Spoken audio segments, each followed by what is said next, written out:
This is former President Obama in 2012, dropping a major new immigration policy. Specifically for certain young people, sometimes called dreamers. Obama was announcing DACA, Deferred Action for Childhood Arrivals. The policy today is known for shielding young, undocumented immigrants from deportation. It's been transformative for nearly 1 million people. But now, it's under threat. Before DACA, Congress dragged its feet on the DREAM Act. That was a proposal to give dreamers, undocumented youth who came to the US as children, a clear path to citizenship. But after years of failed attempts to pass the DREAM Act, young undocumented immigrants formed their own movement to push Obama.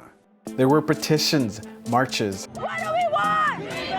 hunger strikes, sit-ins in federal offices. And when Obama didn't do anything, undocumented students even occupied his re-election offices across the country. And it worked. Just a week after the protests at his campaign offices, Obama walked into the Rose Garden and announced DACA. DACA was far from perfect, but it was a really big deal because it provided work permits and protections from deportations. This was huge because at the same time, the Obama administration was detaining and deporting a record number of immigrants. As soon as the administration started taking applications, there were lines all over the US. To date, more than 825,000 people have been granted DACA. From one day to the next, all sorts of opportunities opened up for DACA recipients. Before DACA, they often had to settle for jobs that paid badly and offered no basic worker protections. And forget about benefits like healthcare. The job permit that comes with DACA meant recipients could finally apply for positions with higher salaries. They could move into better homes and do things like help their families financially.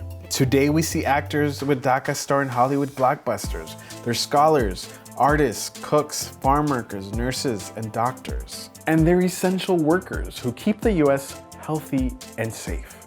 Oh, and DACA recipients also pay $5.7 billion in annual federal taxes, even though they can't actually receive any federal benefits. DACA allowed young undocumented immigrants to start planning for a more secure future. It was good for everybody. But then, this happened.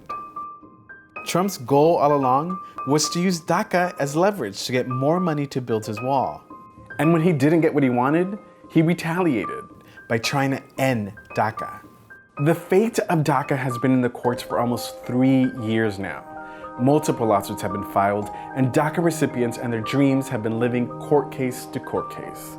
Now we're fighting it out in the Supreme Court, and we'll get a ruling in the midst of a pandemic. Things aren't looking good, but here's the thing.